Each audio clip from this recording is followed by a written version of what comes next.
Madame, Monsieur, bonsoir. Ravi de vous retrouver. Voici l'essentiel de l'actualité de ce lundi 27 janvier. Le président de la République reçoit le ministre tunisien des Affaires étrangères et la migration et des Tunisiens à l'étranger, la délégation qui l'accompagne. Industrie dans ce journal, d'abord avec l'inauguration ce lundi d'une usine de production de médicaments anticancéreux à Sidi Abdallah, avec une capacité de production de 5 millions d'unités par an. Nous ferons immersion dans un des fleurons de l'industrie métallurgique nationale à Ain Defla, qui ambitionne de relever le défi de l'autosuffisance.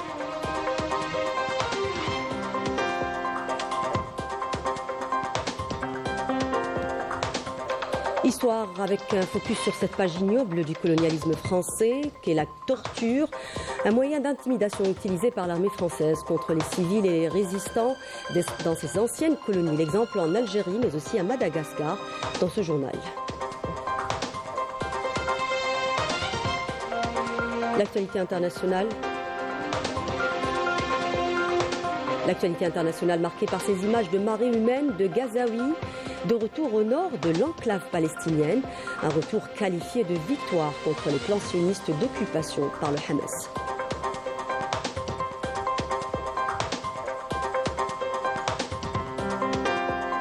Au Maroc, de nouvelles révélations éclatent au grand jour, soulevant des affaires de corruption, notamment sur les liens entre politique et activités illicites, notamment l'influence croissante des réseaux de trafiquants au sein du milieu politique. Voilà pour les titres. Coopération d'abord. Le président de la République, Abdelmadjid Tebboune, a reçu ce lundi le ministre tunisien des Affaires étrangères, de Migration et des Tunisiens à l'étranger, Mohamed Ali Nafti, et la délégation qui l'accompagne. L'audience s'est déroulée en présence du directeur de cabinet à la présidence de la République, Boualem Boualem, et du ministre d'État, ministre des Affaires étrangères, de la communauté nationale à l'étranger et des Affaires africaines, Ahmed Attaf. Je vous propose à présent d'écouter le ministre des Affaires étrangères tunisien.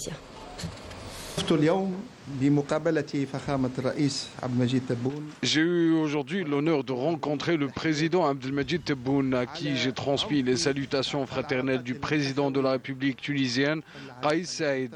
J'ai réaffirmé la profondeur des relations historiques et fraternelles qui unissent la Tunisie et l'Algérie, ainsi que la volonté des hautes autorités tunisiennes de renforcer davantage les liens d'amitié et de coopération stratégique avec l'Algérie. La rencontre a constitué une occasion renouvelée au cours de laquelle le président Abdelmadjid Tebboune a exprimé toute l'estime, le respect et l'amitié qu'il porte envers le président Kais Saïed. Il a également souligné le souci sincère de l'Algérie, pays frère, de renforcer davantage les relations tuniso-algériennes à tous les niveaux et dans tous les domaines. Dans ce cadre, l'importance de l'élaboration d'un plan d'action efficace et ambitieux a été soulignée, visant à renforcer cette coopération bilatérale dans les différents domaines prioritaires pour les deux pays dans le cadre d'un partenariat stratégique réussi, contribuant à la réalisation de nos intérêts communs et assurant davantage de progrès, de bien-être, de sécurité et renforçant la solidarité entre nos deux peuples frères.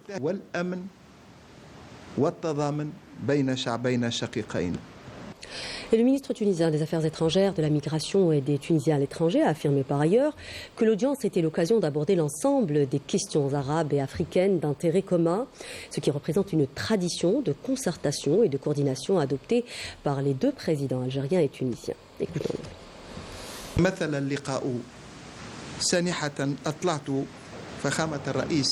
La rencontre a été une occasion pour informer le président de l'ordre du jour de la rencontre qui me réunira avec mon frère Ahmed Attaf, ministre d'État, ministre des Affaires étrangères de la communauté nationale à l'étranger et des Affaires africaines.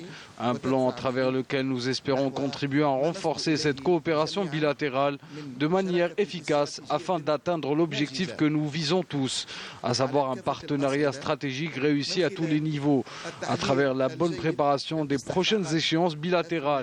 La rencontre avec le président a également été l'occasion d'aborder un ensemble de questions arabes et africaines d'intérêt commun, ce qui reflète et incarne la tradition de consultation et de coordination à laquelle les deux pays et leurs dirigeants sont habitués, dans le but de renforcer leur contribution à la consolidation des bases de la sécurité, de la stabilité et du développement solidaire dans notre région, dans le monde entier.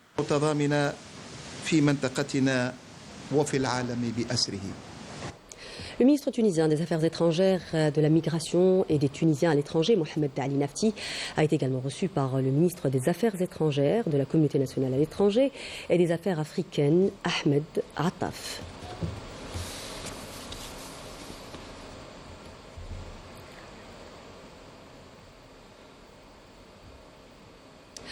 Coopération toujours, cette fois-ci avec la secrétaire d'État auprès du ministre des Affaires étrangères chargé des Affaires africaines, Selma Berta Mansouri, qui a reçu l'envoyé spécial pour la région du Sahel au ministère norvégien des Affaires étrangères, Knut Gland.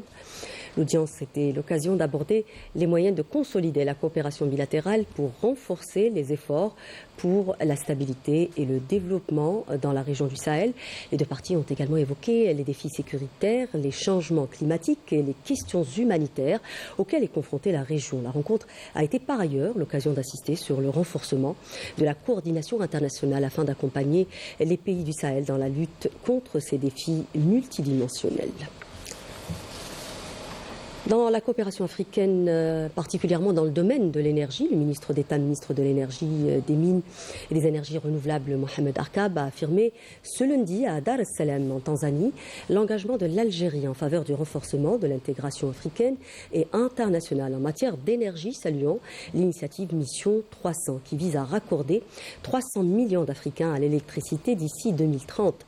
Arkab intervenait lors des travaux d'une séance ministérielle sous le thème politique et réforme pour transformer le secteur énergétique en Afrique, organisé dans le cadre du sommet des chefs d'État africains sur l'énergie, auquel il prend part en qualité de représentant du président de la République, Abdelmadjid Tebboune.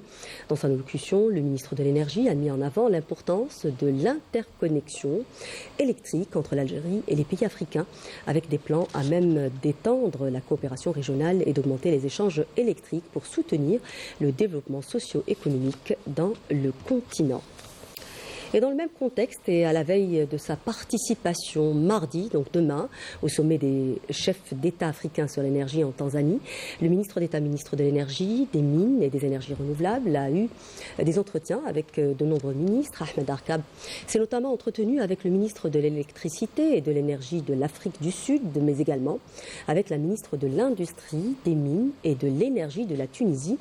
L'occasion d'évoquer les voies et moyens de renforcer et de développer la coopération dans le domaine énergétique. Santé avec l'inauguration ce lundi par le ministre de l'Industrie et de la Production pharmaceutique d'une nouvelle usine de production de médicaments anticancéreux à Sidi Abdallah à Alger avec une capacité de production de 5 millions d'unités par an. Cette usine s'inscrit dans la politique du gouvernement qui vise à encourager la production nationale. Elle répond également à un besoin accru de santé publique vu le nombre de cancéreux qui augmente chaque année. Sifir Rib a également visité le centre de bioéquivalence de Saïdal, une infrastructure essentiel pour la production de médicaments de qualité.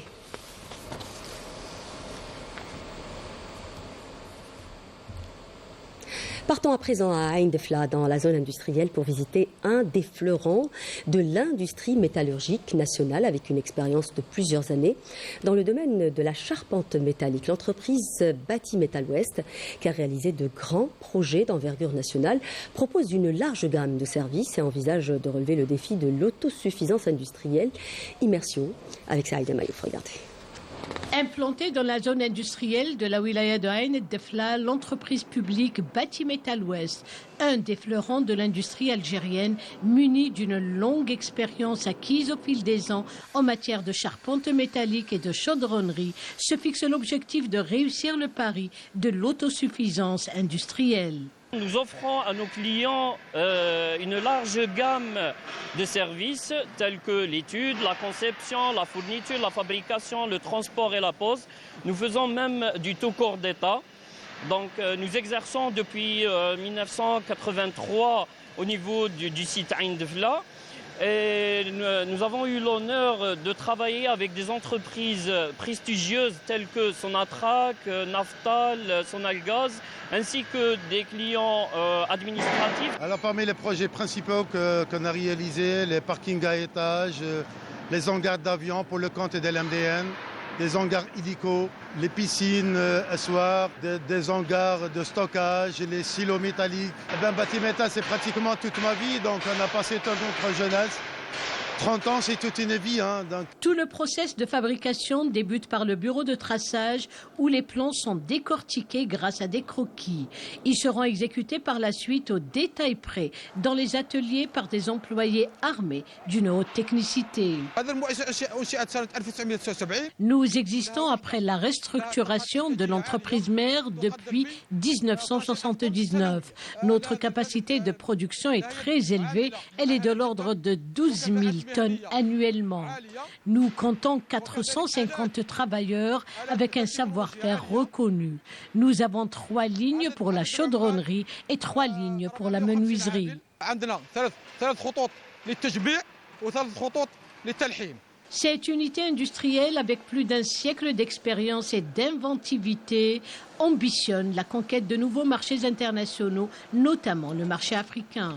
Nous avons participé en 2024 à diverses foires. D'ailleurs, la foire à la Mauritanie et une foire à la Libye, dont nous espérons avoir des clients potentiels et des partenariats avec eux afin d'explorer l'international, le marché international et pourquoi pas le conquérir et essayer d'exporter notre produit aux pays africains. Nul doute, le tissu industriel de Ain Defla se raffermit et se fera un chemin incontesté pour en faire un pôle d'excellence. D'autant que cette unité se projette dans une nouvelle ère. SNC Métal, une appellation revisitée et un engagement d'aller encore plus loin dans l'innovation. Diversification de la production, une maîtrise totale du process pointu de fabrication, des équipements haute technologie et un savoir-faire avéré, autant d'éléments clés à même de booster l'économie nationale vers l'international.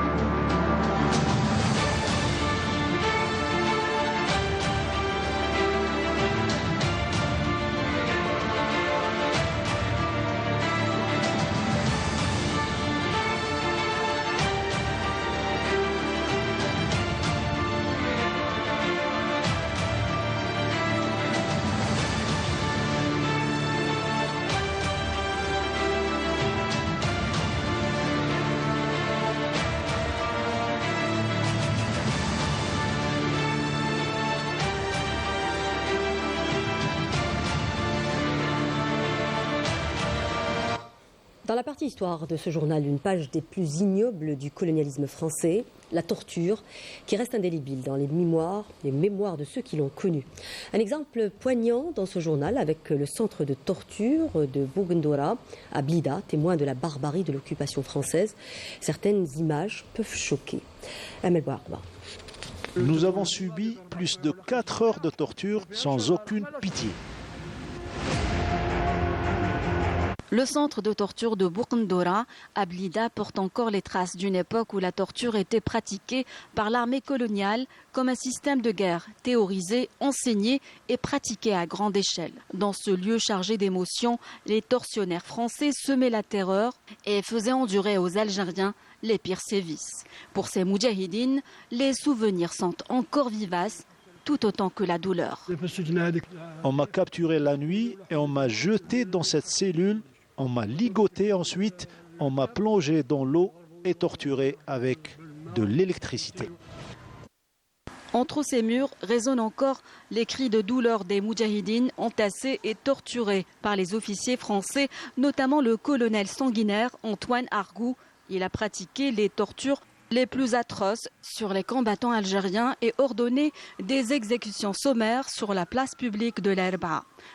Parmi les victimes de ce tortionnaire, le martyr Mohamed Selma, son fils nous raconte.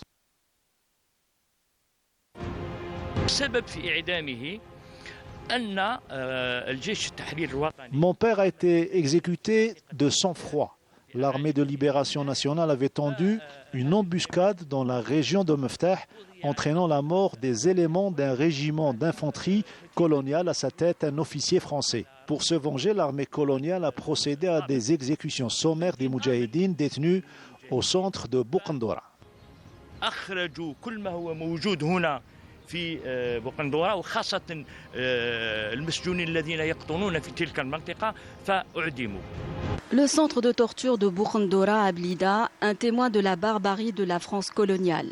Les témoignages glaçants des survivants de cette barbarie mettent en lumière l'usage systématique de la torture par l'armée d'un pays qui s'est toujours vanté de défendre les valeurs humanistes et qui refuse aujourd'hui encore de reconnaître sa responsabilité dans le recours à la torture durant la guerre de libération nationale. Et la torture, le mépris ou encore le pillage des richesses, des moyens dont a usé le colonialisme français, notamment en Afrique. Le pillage des richesses naturelles a souvent été accompagné d'histoires entachées par le sang des innocents. À Madagascar, la ville de Moramanga se rappelle encore de la brutalité de l'armée coloniale face aux Malgaches réclamant leur indépendance. Majda Jahmoun.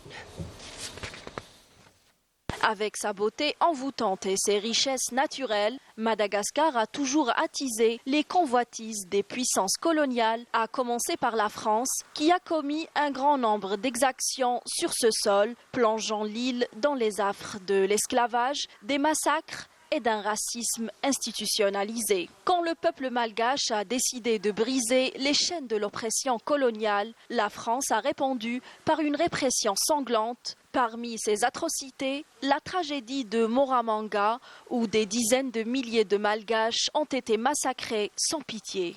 Maintenant, je m'adresse au peuple français.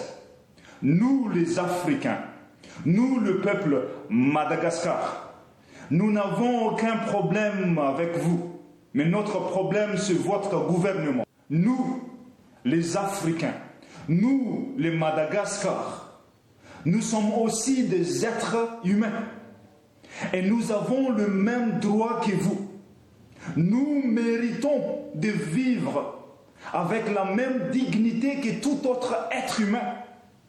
Les crimes de la France ne se sont pas limités au pillage, à la destruction des villes et des villages, ni à la déportation des populations autochtones. Tout cela dans un seul objectif, s'emparer du pays et s'approprier ses richesses et sa position stratégique dans l'océan Indien. Des actes criminels perpétrés par le colonisateur français qui restent à ce jour impunis. L'actualité internationale marquée aujourd'hui par ces images de marée humaine de Gazaouis, de retour au nord de l'enclave palestinienne. Un retour salué par le mouvement de résistance Hamas, y voyant une victoire contre les plans sionistes d'occupation de ce territoire. De nombreux pays ont condamné les appels au déplacement forcé de la population de la bande de Gaza, nous dit Raouf Hamouche dans ce papier. C'est une véritable marée humaine de déplacés en route vers le nord de la bande de Gaza, ravagée par plus de 15 mois de guerre génocidaire et de destruction massive.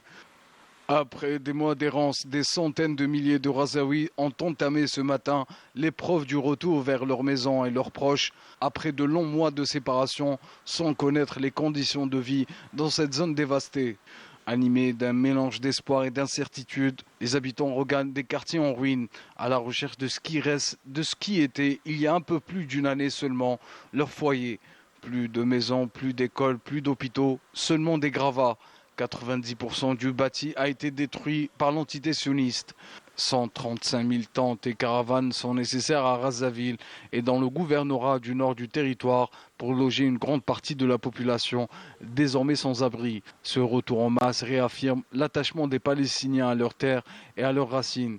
Pour eux, toute tentative de déplacement de leur territoire évoque le souvenir de la Nakba, où 800 000 Palestiniens, aujourd'hui plus de 6 millions avec leurs descendants, ont été poussés à se réfugier dans des pays voisins. Les Palestiniens sont décidés à faire échouer toute tentative d'expulsion de leurs terres. Dans ce contexte, les appels de rejet de ce plan se succèdent à l'instar de la Jordanie et de l'Égypte, qui considèrent que la stabilité des Palestiniens sur leurs terres est une constante qui ne changera pas.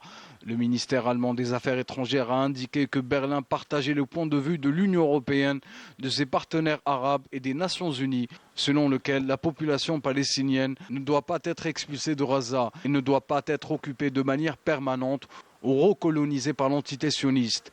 La Ligue arabe a elle aussi réagi, affirmant que les tentatives visant à expulser le peuple palestinien de ses terres par le déplacement, l'annexion, l'expansion des colonies sont inacceptables et constituent une violation du droit international, car la déportation forcée et le déplacement de personnes de leurs terres ne peuvent être qualifiés que de nettoyage ethnique. Le Maroc, une nouvelle fois épinglé sur son implication dans des affaires de corruption. De nouvelles révélations soulèvent cette fois-ci des questions sur les liens entre politique et activités illicites, notamment l'influence croissante des réseaux de trafiquants au sein du milieu politique, le blanchiment d'argent et l'impact de ces pratiques sur les finances publiques. Mariam Damis. Alors que le trafic de drogue connaît une hausse inquiétante dans la région du Sahel et à l'échelle mondiale, des accusations viennent remettre en lumière l'implication de responsables politiques marocains dans ce commerce illégal. Le rôle controversé du Merzen est de nouveau pointé du doigt, accusé de répandre des substances mortelles dans plusieurs régions du monde. Ces révélations soulèvent des questions préoccupantes sur le lien entre la politique et les activités illicites, notamment l'influence croissante des réseaux de trafiquants au sein des milieux politiques, le blanchiment d'argent, la corruption et le détournement des deniers publics. Aujourd'hui, la corruption s'est intensifiée. L'escobar du Sahara n'est qu'une partie de la grande corruption qui gangrène le pays. Les réseaux de corruption ont touché à tout. C'est une réalité dégradante. Ils commercent avec tout, les diplômes, les certificats universitaires, même les certificats médicaux. La corruption s'est généralisée et menace l'État et le peuple.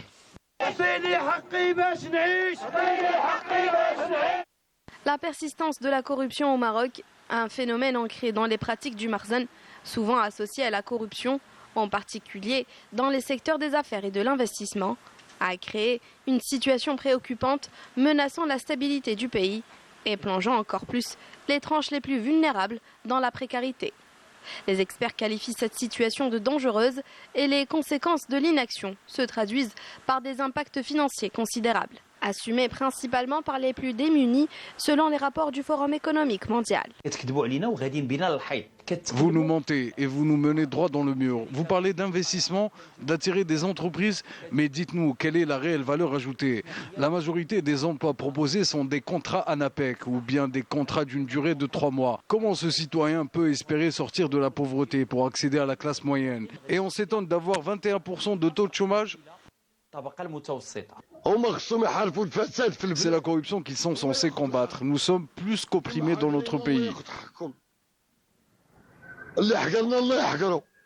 Les différentes instances des droits de l'homme tiennent le Merzen pour responsable de la tension sociale et de l'escalade des protestations. Des indicateurs alarmants de l'installation de la corruption et des politiques défaillantes qui ignorent la dégradation des conditions de vie des Marocains. Culture, le musée public national de Cherchell dans la wilaya de Tipaza réouvert au public suite à une vaste opération de restauration et d'entretien de plusieurs de ces pièces archéologiques en coopération avec la République fédérale d'Allemagne. Le ministre de la Culture et des Arts qui a inauguré le musée était accompagné de la vice-ministre des Affaires étrangères de la République fédérale d'Allemagne, Katia Köll.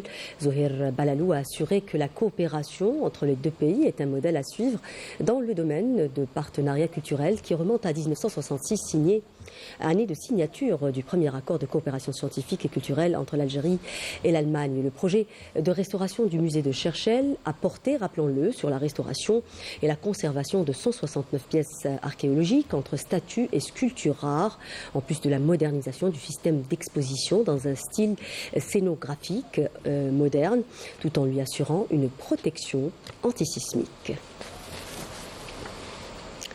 Et si vous pensez que la lecture sur papier risque de disparaître dans un monde envahi par le numérique, il reste quand même beaucoup d'amateurs du support papier. Des nostalgiques, des collectionneurs et des passionnés sont toujours attirés par les livres de seconde main. Ces ouvrages chargés d'histoire et embaumés de l'odeur des pages vieillies sont bien plus qu'un simple achat. Ils sont un héritage culturel. C'est ce que nous dit Mariam Damis dans ce reportage. Merzaq, ancien journaliste, a passé des années à couvrir l'actualité. Aujourd'hui, à la retraite, il transmet sa passion pour les livres en offrant une seconde vie aux anciens ouvrages. Son étal ne paye pas de mine, mais il regorge de trésors, romans classiques, biographies, livres d'histoire et même des ouvrages scientifiques. Une fois que j'avais pris ma retraite, qu'est-ce que je reste faire à la maison? Alors j'ai trouvé, comme je suis un grand lecteur, j'ai dit tiens, je vais acheter, je vends des livres. Et je fais ça surtout par passion, non par esprit lucratif.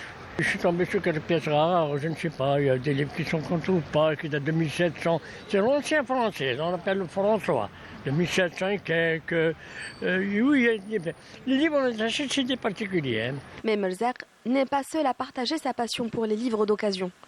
À quelques pas de là, Samir, avec ses années d'expérience, met en avant chaque jour des livres de qualité à des prix abordables, rendant la lecture accessible à tous. J'ai eu une expérience de 25 ans, une vingtaine d'années. C'est des sommes économiques où il y trouve de tout. Il y en a entre 100 dinars jusqu'à 10 000, mais c'est occasionnel. Qu'ils soient des habitués ou de simples passants attirés par un titre, ils partagent tous un point commun, l'amour des livres. Moi j'achète, ils sont bien, j'achète parce que c'est des livres qui ne se trouvent pas actuellement. Parce que les écrivains ont cessé d'écrire. Parce que ces écrivains, on ne les trouve pas. Ils sont morts, ils sont partis. C'est de l'ancien. Les livres d'occasion sont, selon moi, porteurs de messages sur lesquels le lecteur construit et renouvelle ses connaissances. Le livre ancien tient une place particulière dans le cœur des bibliophiles, poursuivant son chemin des étals de bouquinistes aux mains des férus de lecture. Et avec cette belle passion qu'est la lecture, nous arrivons au terme de ce journal. Merci de nous prêter attention. L'info continue sur Canal Algérie avec le prochain rendez-vous de l'actualité à 20h en langue nationale. Je vous souhaite une excellente suite des programmes sur Canal Algérie. J'aurai le grand plaisir de vous retrouver demain à 19h.